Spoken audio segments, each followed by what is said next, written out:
Bonjour et bienvenue dans cette nouvelle vidéo, dans ce nouveau podcast sur la chaîne Cellofat Business ou sur les plateformes d'écoute. Je m'appelle Cellofat, Noé Perret, dans la vraie vie. Et actuellement, mon business, c'est une chaîne de co-living. Nous avons avec mon associé 34 chambres dans le sud de la France, dans 5 biens immobiliers qui permettent à des entrepreneurs de vivre ensemble en communauté. À côté de ça, je fais de la création de contenu, j'ai d'autres activités. On va en parler dans ce podcast, vous allez tout savoir. Et comment ça se passe là tout de suite, je vais commencer par les news. J'ai plein de choses à vous raconter parce que ça fait un moment que je n'ai pas fait d'épisode et je vais essayer d'être plus régulier maintenant. Comme ça, il y aura moins de news à chaque fois. Mais là, je vais vous parler de Breastwork. Bon, j'en ai fait un cet après-midi, course à pied, l'achat de la maison. Où est-ce que ça en est? On est en train d'acheter une maison à 700 000 euros. Les Golden Games au château, on est en train de faire un défi au château. Quel est le sens de la vie? Il faut que j'aille à Paris. Ensuite, on va parler du lancement. J'ai fait un lancement d'un petit produit à 100 euros qui s'est extrêmement mal passé. Le pire lancement de toute ma vie, je vous raconte.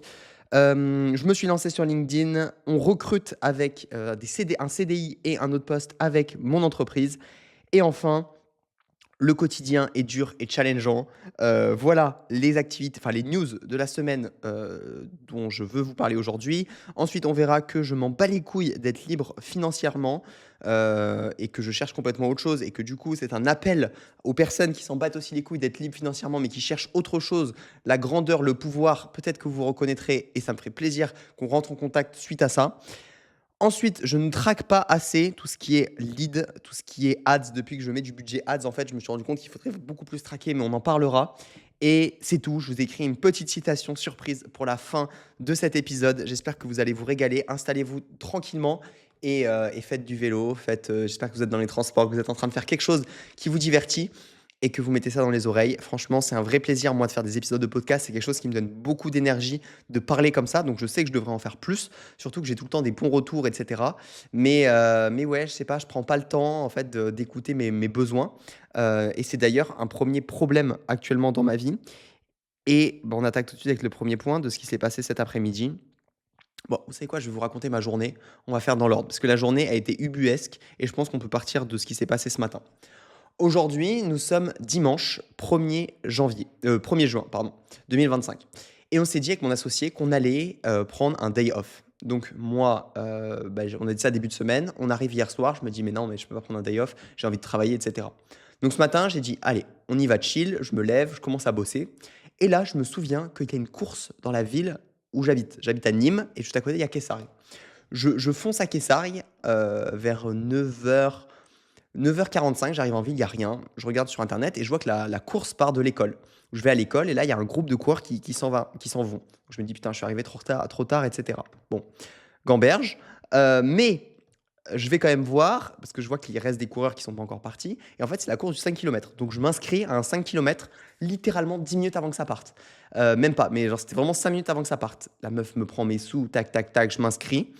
Et elle me demande un certificat médical. Alors j'appelle mon père qui était médecin avant, donc il a le droit de faire des certificats. Il m'en fait un, mais il met trop de temps à me l'envoyer. Je lui montre un papier, un vieux papier et tout. Elle me dit: «Ah ouais, c'est bon, c'est bon.»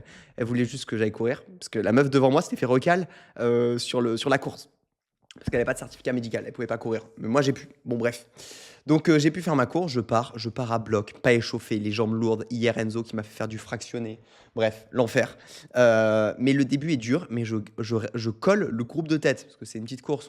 J'avais le dossard 200 et quelques et je crois il y avait 400 coureurs en tout, sauf qu'il y avait deux courses. Donc voilà, je pense qu'on était 200, 250. Et du coup, je fais la course, machin, bam. Il y a pas tant de gens que ça devant moi, donc j'arrive 13e, je m'en sors plutôt bien. Je passe les 5 kilomètres en à peu près 20 minutes, donc à 4 minutes du kill, ce qui est plutôt cool. Je m'entraîne jamais à bloc comme ça, donc je fais surtout beaucoup de footing, et cetera pour me détendre. Mais là, je trouvais ça sympa, de cette quête annexe. J'étais vraiment dans l'instant présent, en fait, quand j'ai fait cette course. Bon, mon cerveau partait dans tous les sens, hyper intéressant. J'ai vu mon cerveau qui se mettait des limites à lui-même. Par moments, il disait que c'était dur et je me voyais ralentir. J'étais en mode: «Mais non, mais c'est facile. Là, tu la tiens facile l'allure, tu peux tenir le mec de devant.» Et boum, je tenais le mec de devant.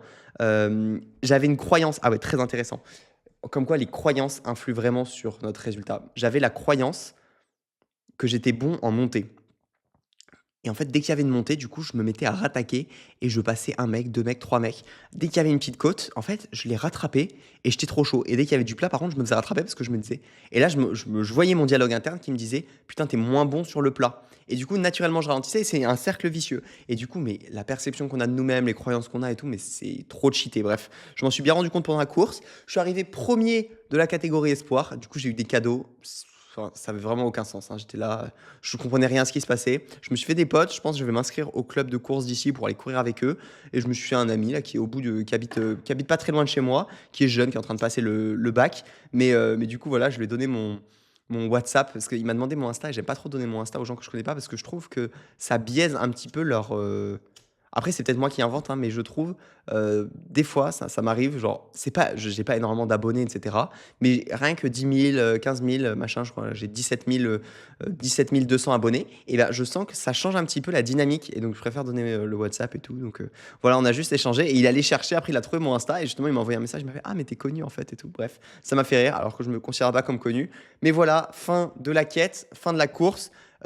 Alors, le comble du comble, hein, juste pour le kiff, je vous partage. J'ai gagné un bon d'achat parmi les cadeaux de 10 euros dans la boucherie de la ville.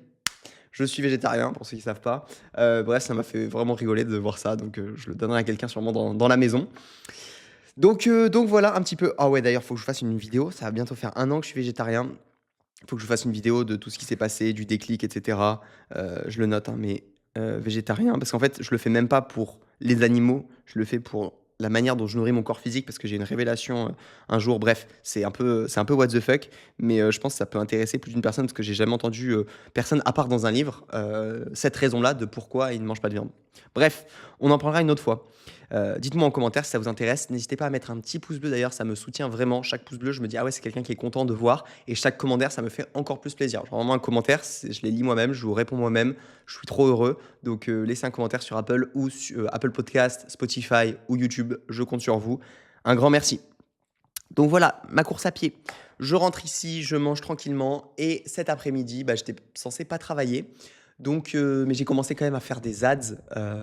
Donc, j'envoie les ads, tout ça. Et puis là, je me dis: Putain, mais ça fait longtemps que je n'ai pas fait un breathwork. Donc, pour ceux qui ne savent pas, respiration holotropique, vaut hyperventiler comme ça pendant un certain temps. Et du coup, il se passe plein de trucs. Bref, le breathwork était pas faux au début. J'ai mis du temps à rentrer dedans. J'en ai fait un audio entier de mon mentor. Ça m'a pas fait rentrer dans un état où je voulais. Du coup, j'ai continué, même si j'étais hyper crispé. Vous savez, on est crispé comme ça. Bref, pour ceux qui savent pas, j'ai fait d'autres vidéos qui parlent de ce sujet-là. Mais hyper crispé comme ça. Du coup, je suis allé sur mon ordi, je change la musique, j'ai mis une playlist à moi. Et là, j'ai respiré, j'ai respiré, j'ai respiré.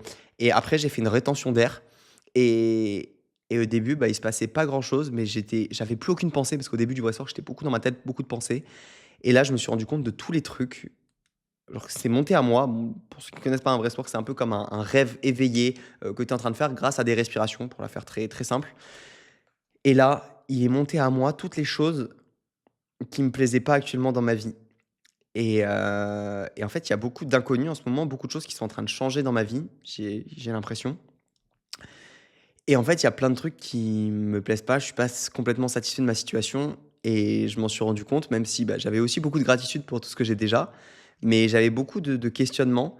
En fait, c'est marrant parce que c'est parti d'un questionnement où j'imaginais des enfants, mes enfants potentiellement ou des enfants d'autres personnes, je sais pas, dans le jardin juste devant moi, qui étaient juste dehors, parce que ma chambre est au-dessus là, donc je voyais le jardin qui est là. Enfin, je l'imaginais et je me disais: «Est-ce que je verrai un jour des enfants ici?» Parce que cette maison, je sais pas combien de temps je vais rester, ça fait plus d'1 an que je vis là, et cetera. Donc bref, beaucoup de questionnements très deep et cette question a entraîné plein d'autres questions. En fait, qu'est-ce que ça voudrait dire si un jour j'ai des enfants ici? Quel est le chemin que je choisirais pour avoir potentiellement ça? Mais c'est pas forcément ce que je veux, hein, mais c'était un des chemins. Bref, et ça m'a retourné le crâne et là, je me suis rendu compte que j'avais une douleur dans le pied qui était vraiment forte et c'était des espèces de tremblements, de vibrations, et donc je me concentre un peu sur cette sensation-là, et là, j'exprime ce que j'avais à dire. J'ai envie de, je dis des choses de quoi j'ai envie. Au début, je les chuchote et après je me dis que je me rends compte que plus je les dis fort, plus la douleur dans le pied, je sens qu'elle diminue, en fait.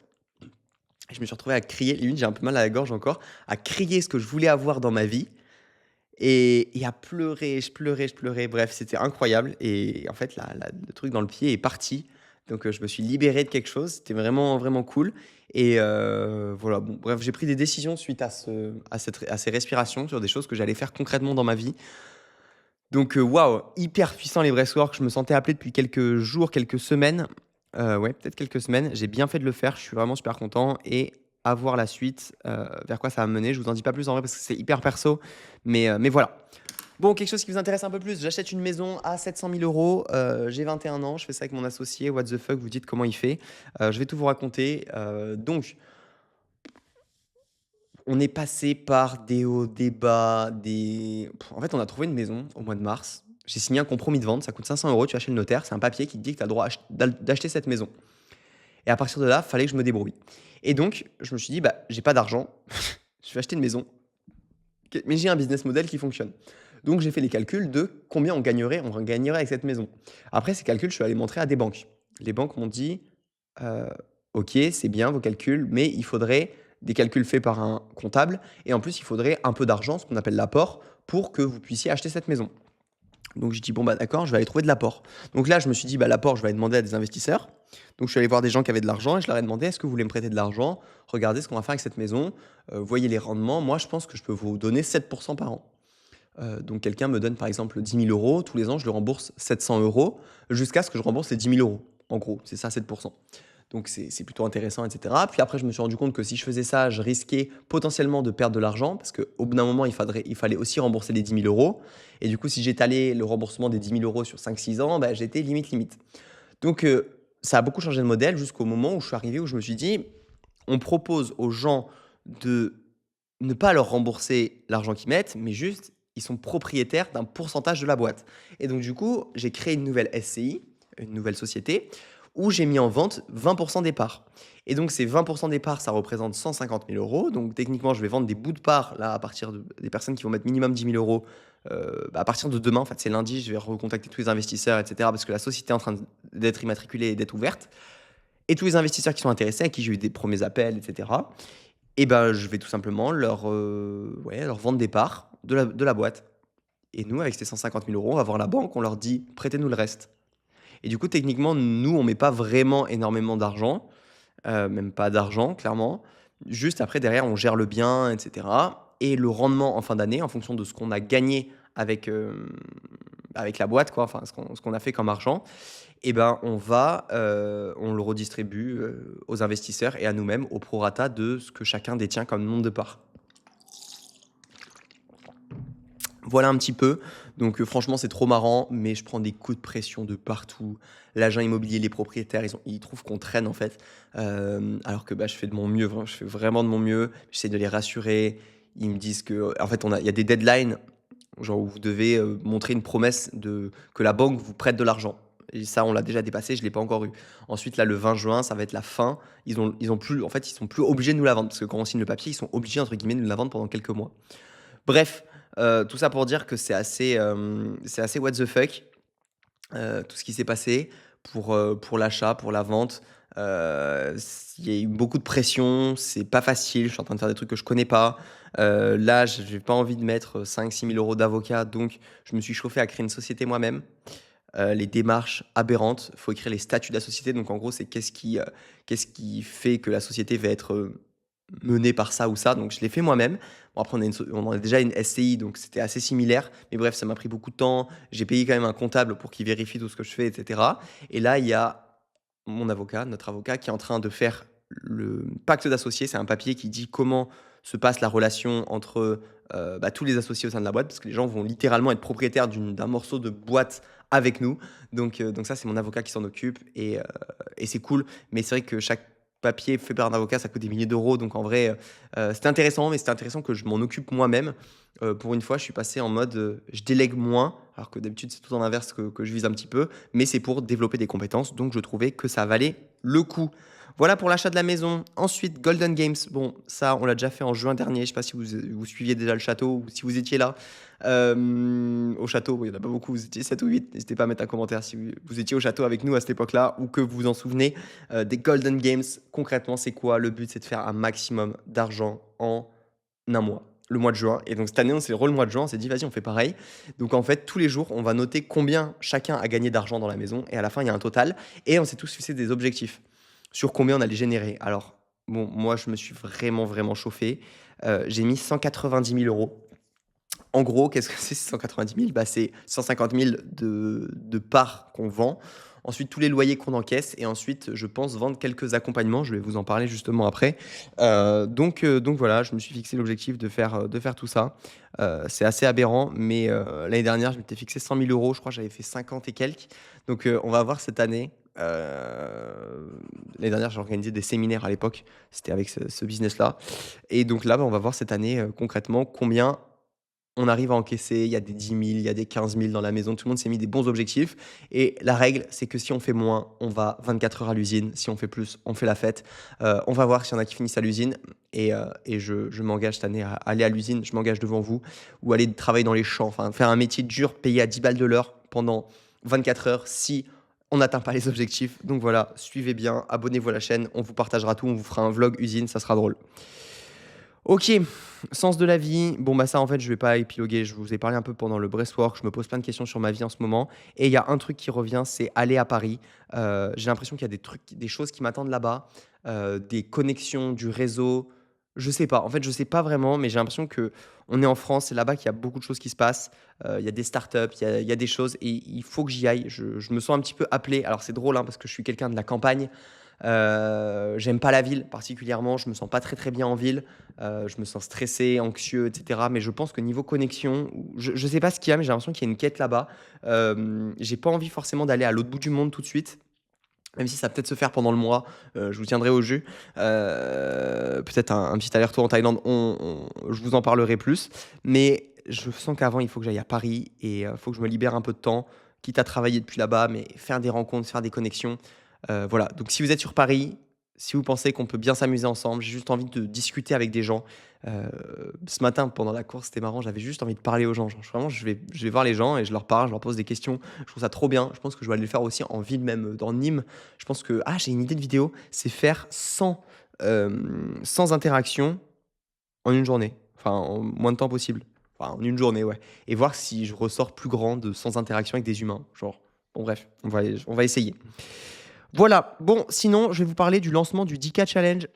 Si vous êtes sur Paris, envoyez-moi un message sur Insta, on en discute, on se capte, on fait des trucs, vous m'invitez chez vous, j'en sais rien, on prend Airbnb ensemble pour ceux qui veulent aussi aller à Paris ou je sais pas. Bref, affaire à suivre. Et j'ai fait un lancement d'un produit dont j'ai eu l'idée en allant dans mon lycée d'enfance, ça s'appelait le 10K Challenge. Alors là, il y a des belles leçons à prendre, hein. Attention. Le 10K Challenge, c'est quoi? C'est tu es dans un groupe WhatsApp avec moi pendant tout l'été, je te donne des conseils, on se motive, on est tous ensemble dans un groupe et tu fais le max d'argent. Moi, quand j'avais 17-18 ans, j'avais fait en un été 10 000 euros et le but, c'est d'aider les jeunes à faire pareil. Parce que vraiment, je suis allé dans mon lycée et ils m'ont tous dit, mais comment on gagne de l'argent, tu vois? Et je me suis dit, bah en fait, moi, j'ai la logique de l'argent maintenant, je sais comment gagner de l'argent. Et en fait, avec n'importe quel business, je pense que je pourrais faire de l'argent, tu vois, plus que la moyenne. Donc je me dis, je peux aider des gens à faire ça. Sauf que je vais pas leur vendre un coaching à 2 000 balles, tu vois? Pour ça a aucun sens. Donc je me suis dit: «Je mets un produit à 100 balles hors taxe», ça fait 120 € TTC. Donc c'est vraiment, vraiment rien pour être trois mois dans un groupe avec moi, bref. Et en fait, ça a complètement flop, ça a pas pris du tout. J'ai récupéré 2000, pratiquement 2 500 mails en 30 jours, j'ai jamais fait ça, en partageant un lead magnet, sur le comment 30 idées de business à lancer pour cet été. Conversion archi nulle, il y a, je dis pas de bêtises, 7 personnes qui sont dans le groupe. Donc 7 fois 100, ça fait 700. Bon, c'est 120 du coup, un peu plus, mais ouais, 800, 900 balles max. C'est n'importe quoi. J'ai mis un peu de budget pub en plus, donc je suis un peu rentable, mais à peine quoi. Parce que j'ai mis du budget pub ce mois-ci pour récupérer des mails. J'espère que je les monétiserai plus tard. J'ai la vision long terme là, avec du coup plein de mails de jeunes ambitieux qui veulent gagner de l'argent et qui pour l'instant n'ont pas forcément de business. Mais peut-être 100 euros c'est trop cher. Bref, la conclusion c'est quoi? C'est que les étudiants, cette cible, c'est vraiment la pire cible au monde en fait. Cible marketing qui a pas d'argent et même pour en gagner plus, pour du make money, qui est pas prêt à investir 100 euros. Je, je pense que le problème venait aussi et très fortement de ma promesse. C'était pas clair. En fait, c'était je t'aide, mais c'était pas je t'aide grâce à. où j'aide exactement ce type de personnes. J'étais en mode, même si tu as un business ou tu pas de business, tu peux rejoindre. Et je pense que j'aurais dû mettre pour toutes les personnes qui ne savent pas quel business lancer. Tu vois, ce genre de truc, je pense que dans du détail, j'aurais pu être plus clair. Après, j'ai fait une vidéo de 12-13 minutes en mode VSL, filmée comme ça, où j'explique tout. Et en fait, si tu regardes la vidéo, normalement, tu comprends tout. Et en vrai, mais je pense que ouais, la promesse est pas assez claire. En une phrase, j'aurais dû avoir un truc beaucoup plus sharp. C'était un peu. En fait, ça me paraissait tellement pas cher. Mais aussi, j'ai un référentiel avec l'argent qui est un peu baisé. Même moi, à 100-120 balles, est-ce que je pourrais les mettre pour être dans un groupe pendant 3 mois? Oui, bah clairement, ça dépend qui c'est. Ça dépend qui c'est. Mais par exemple, il y a des personnes, je sais que. Après, peut-être les gens n'ont pas aussi un-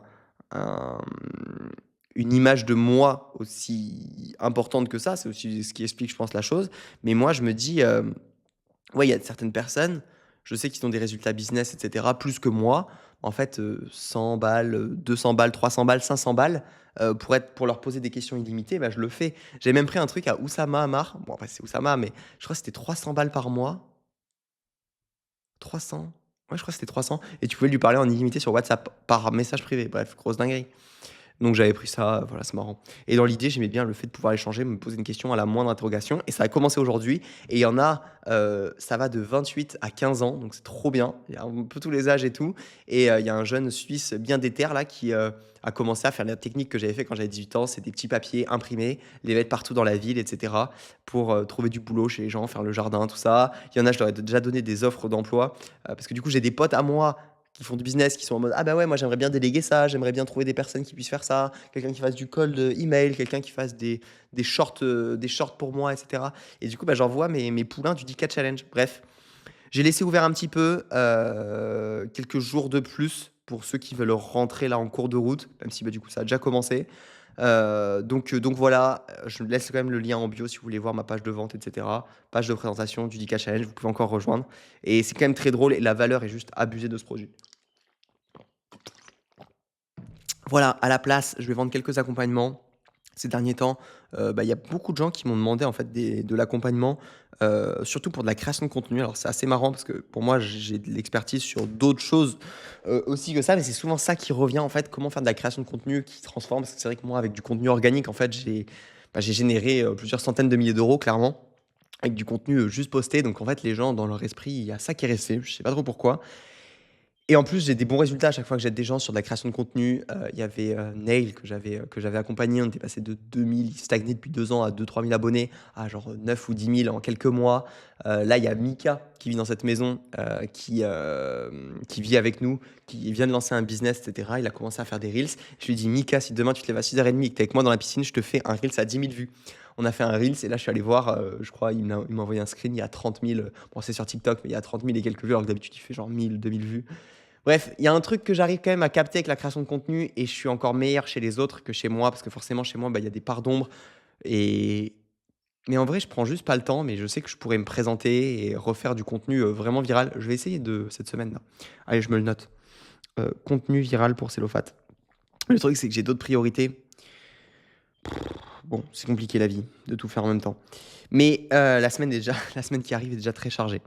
Mais du coup, ouais, faire du contenu pour les autres, aider les autres à faire du contenu, leur montrer leurs angles morts, leur montrer ce qui va pas dans le montage, ce qui va pas dans l'écriture, et cetera. Je sais que je suis plutôt bon et globalement, souvent ça commence par le contenu et après les gens me demandent plus et je peux les accompagner un peu sur tout leur business. Alors je veux pas me positionner comme un coach, je veux pas me positionner comme quelqu'un qui propose une offre, et cetera.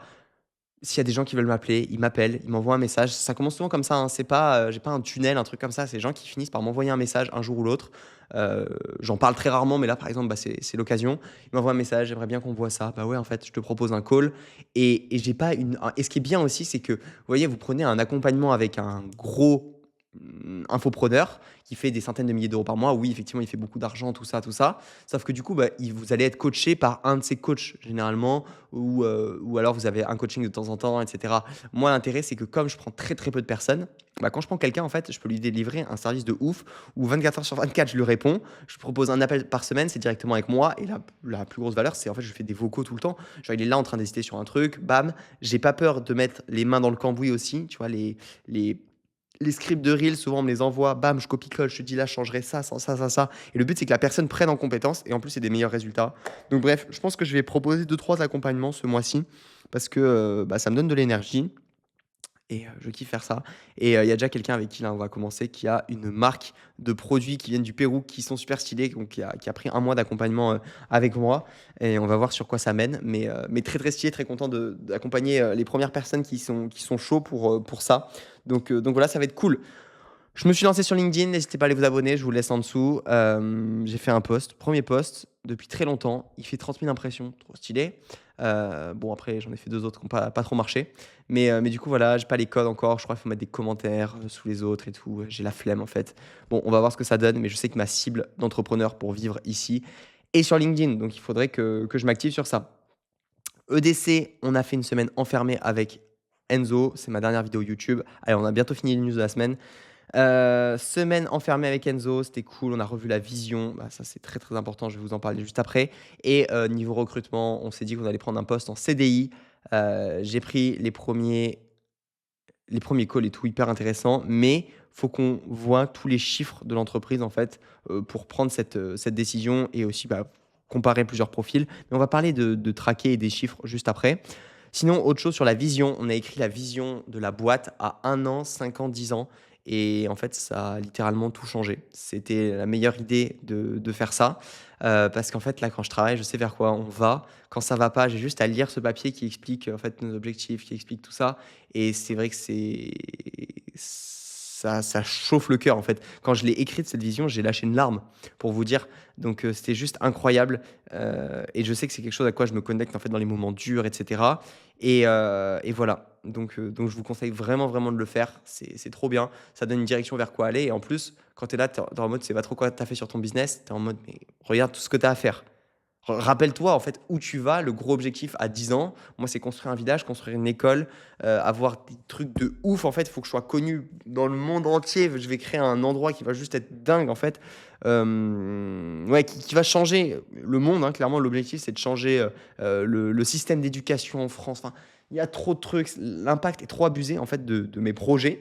Donc, donc, pour l'instant, c'est des projets, tu vois. J'aime pas trop parler en fait avant. Donc, on verra, laissez-moi faire, laissez-moi tranquille quelques années et puis on verra. Mais juste se reconnecter à la vision, vers où on va, c'est incroyable. Moi, je l'ai mis public sur le site internet. Vous pouvez aller sur notre site entrepreneurlechâteau.fr dans la catégorie à propos. Et en fait, les personnes qui veulent travailler chez nous, c'est en fait dans la fiche de poste, elles cliquent et ça les emmène sur la vision. Et en fait, le but, c'est que aussi les personnes qui taffent avec nous soient drivées pour réaliser cette vision. Parce que c'est pas ma vision, c'est la vision en fait d'une boîte, une vision d'une entreprise.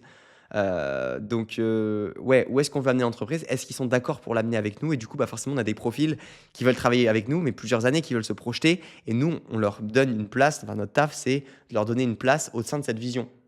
Et c'est trop cheaté parce que du coup, les candidatures que j'ai eues, ils m'ont tous dit, j'ai lu la vision, mais c'est exactement ce que je veux faire. Et ça colle avec moi, ça colle avec moi, ça colle avec moi. Et en fait, du coup, tu crées une armée de personnes qui sont dans le même mindset, les mêmes ambitions, les mêmes intentions et qui vont t'aider du coup dans la réalisation de la mission qui n'est plus une mission personnelle, mais une mission collective. Et c'est encore plus fort. Bref, tu casses tout.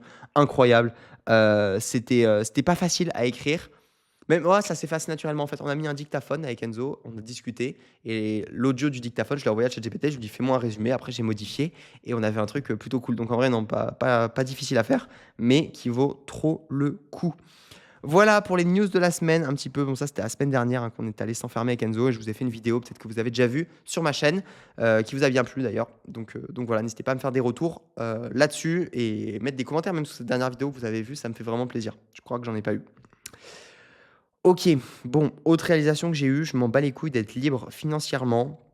Ce que je cherche, c'est, pouvoir créer, pouvoir avoir du pouvoir et en fait, le discours, des pubs, tout simplement de être libre financièrement et le discours actuel de l'entrepreneuriat, c'est ça à 90 et ça me casse les couilles. En fait, je regarde des pubs, des fois et je me dis: «Mais en fait, ça me parle même pas». Genre, «Est-ce que tu as envie d'être libre financièrement?» Et alors, je sais pas, à un moment, j'ai buggé sur une pub et je me suis dit: «Mais non». Non, en fait, je m'en fous.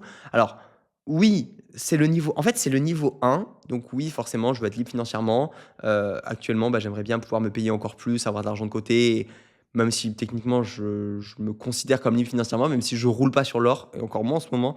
On a fait beaucoup de dépenses avec l'entreprise, mais enfin, beaucoup d'investissements qui nous rapporteront plus avec. On a des maisons, on a amélioré les maisons et cetera et cetera. Donc bon, bref, tout ça pour dire quoi? Pour dire que en fait, je me suis dit avec l'entrepreneuriat, là, actuellement, il y a 95 99 peut-être des gens qui voient l'entrepreneuriat comme un moyen d'être libre et en fait, bah, ça me fait pas bander honnêtement parce que moi, si je sais que j'avais du temps en plus et bah, ce que je ferais, ça serait pas prendre plus de temps à la plage ou je sais pas, ou à rien faire. Ça serait apprendre encore plus, me développer encore plus, donc prendre du temps pour lire encore plus, pour monter encore d'autres projets, pour monter encore en compétences, pour apprendre encore plus de choses. Donc en fait, je suis à soif de travail. Je suis pas en mode, chill. Non, surtout en ce moment, c'est pas ce que je ressens. J'ai pas envie d'être libre financièrement et chill. J'ai envie juste de bâtir un empire, bâtir, des trucs de ouf et en fait, je sais pas si ça vous parle ou pas, mais je serais très curieux d'échanger avec des personnes comme ça parce que du coup, plus je parle de ça avec les gens, plus en fait, ouais, ce que je vois, c'est qu'ils cherchent, en fait, dans leur journée idéale, ils travaillent pas beaucoup. Alors que moi, bah, je pense que dans ma journée idéale, en fait, je me lève à 4h30, à 5h, tout dépend de la saison et au moins jusqu'à midi, je fais que travailler et après peut-être je prends du temps l'après-midi et cetera et parfois je coupe. Je suis pas un autiste, genre parfois je suis pas un débile de ça, du travail. Parfois je prends 2 semaines et je vais voyager dans le monde et cetera et je me mais j'ai envie d'avoir des responsabilités, j'ai envie d'avoir une grosse entreprise, j'ai envie d'avoir des entreprises donc voilà, c'était un peu juste ma vision de la chose. Donc voilà, c'est juste, je voulais vous partager ça et je sais pas s'il y a d'autres personnes qui sont comme ça, mais c'est vrai qu'en fait, quand tu regardes la raison pourquoi les gens se mettent à l'entrepreneuriat, c'est pas pour cette raison-là, c'est vraiment pour être libre. Donc voilà, je me suis rendu compte que j'étais un peu un extraterrestre dans le monde des extraterrestres, en fait, genre dans le monde de l'entrepreneuriat. Mais je suis sûr qu'il y a des personnes comme ça et je pense c'est pour ça que je me sens attiré par Paris, comme je vous l'ai dit, peut-être le monde des startups. Les personnes qui montent des startups, oui, c'est pour faire des gros coups, mais au final, ça se sait maintenant, c'est très, très dur, il y a presque aucune chance de sortir avec des millions en créant une startup. C'est pas un truc où tu le fais pour gagner beaucoup d'argent. Enfin, si tu le fais pour gagner beaucoup d'argent ou pour rien gagner du tout. Et ce côté un peu galère, on va faire un gros truc et du coup une startup qui marche, ça veut dire que c'est quelque chose qui a de l'impact sur le monde, bah ça me parle. Voilà. Bon, dernière chose, avant la petite citation et la fin de ce podcast, je ne traque pas assez. Je me suis rendu compte que là, il y avait 2 choses que je devais absolument connaître. Alors j'ai écouté un podcast, je crois que c'était d'Alec Henry, si je dis pas de bêtises, où dedans il y a une punchline qui a été lancée, c'était: «Cash is king, data is queen» et j'ai adoré. Je me suis dit: «Putain, ouais, c'est vrai, le cash, c'est le plus important et les data derrière», bah, dans une entreprise, hein, dans la gestion d'une entreprise, je dis pas dans la vie bien sûr et les data derrière, bah, c'est ce qui te permet de manager l'entreprise et donc tu as vraiment besoin de savoir. Et là, bah, en fait, on s'est mis à faire, de l'ads, de la pub pour faire rentrer des nouveaux, clients dans nos co-living et en fait, le mois dernier, on a dépensé, plus de 1 000 € et en fait, je me rends pas compte combien ça a apporté de leads et cetera. C'est pas assez bien traqué. Alors ça l'est, mais il faut juste qu'on ait des chiffres. Mais en fait, faut qu'on ait ces chiffres-là, ils sont assez faciles à avoir et il faut qu'on fasse aussi le travail inverse de quand on a un nouveau lead, combien il nous rapporte? Et pour savoir ça, bah, faut savoir combien nos clients actuels nous rapportent et cetera. Et en fait, il faut qu'on traque, je m'en rends compte, hein, mais qu'on traque encore plus. On sait qu'on gagne de l'argent, on sait, voilà, c'est factuel, on voit les chiffres et cetera. Enfin, on le voit quoi, l'entreprise grossit, on peut ouvrir des maisons, il se passe des choses. Mais en fait, on n'a pas assez de data pour savoir ça et en fait, quand tu commences à payer cher pour avoir des nouveaux clients, bah, il faut vraiment le faire et avant, en fait, forcément, je suis habitué à faire du contenu organique. Je fais des vidéos comme ça et il y a des gens qui rejoignent nos co-living. D'ailleurs, si vous voulez candidater, je vous laisse le lien en dessous qui rejoignent nos co-living pour vivre avec d'autres entrepreneurs, pour kiffer, machin, c'est trop bien. Mais ça me demande rien, ça me coûte rien en fait cette vidéo-là, surtout celle-là. C'est encore même pas un Reels où je paye pour le monter. Là, je fais filmer, je la poste, c'est terminé. Et s'il faut, il y a des gens qui vont me découvrir sur cette vidéo, très peu, mais qui vont me découvrir sur cette vidéo, qui vont rejoindre un co-living derrière. C'est juste incroyable. Et voilà, mais ça marche pas. Au bout d'un moment, bah, ça marche pas tout le temps. Et il y a des meilleurs systèmes qui ne prennent moins de temps, genre faire des pubs. Mais il faut dépenser de l'argent et du coup, il faut tout traquer. Donc voilà, je pense que, cash is king, data is queen, c'est à garder en tête. Je ne sais pas combien un client vous coûte actuellement, combien il vous rapporte actuellement, mais je pense que ça vaut le coup de faire les calculs et de savoir en fait si demain, tu vois, il y a un mec qui vient qui te dit: «OK, j'ai un nouveau client pour toi, mais si tu me le donnes, je te donne enfin si je te l'apporte, tu me donnes 1 000 balles». Est-ce qu'en fait on est prêt à le faire ou pas?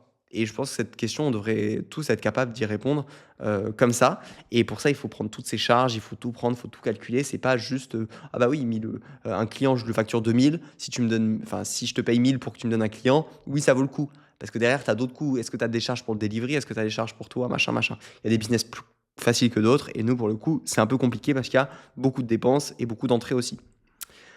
Voilà un petit peu pour finir ce podcast. Alors j'ai retrouvé ça dans mes notes parce que à savoir que vous savez, j'ai tout dans mon focus book que j'ai vidé. D'ailleurs, il est tout fin. Là-dedans, il y a tous mes petits dessins. Vous voyez, des fois, je fais des dessins un peu mystiques, comme ça, des yeux avec des petits bonhommes. J'écris mes pensées, j'écris ce que j'apprends en business. Tout ce que je viens de vous raconter là, c'était plus ou moins écrit quelque part dans mon focus book. Je l'ai vidé et du coup, j'ai enlevé bien 6 mois d'écriture parce que j'écris tous les jours dedans. Et dans ces 6 mois d'écriture, je suis tombé sur certaines citations. Et celle que je vais vous partager aujourd'hui, je l'ai retrouvée il y a quelques mois, donc impossible de savoir d'où elle vient. Mais c'était: un bateau est en sécurité dans son port, mais il n'a pas été construit pour y rester. Prenez des risques, les amis. Kiffez votre vie. Faites des grandes choses. Soyez libres. Faites ce que vous avez envie de faire. À bientôt, c'était Célofat. Abonnez-vous à la chaîne. Ciao, ciao.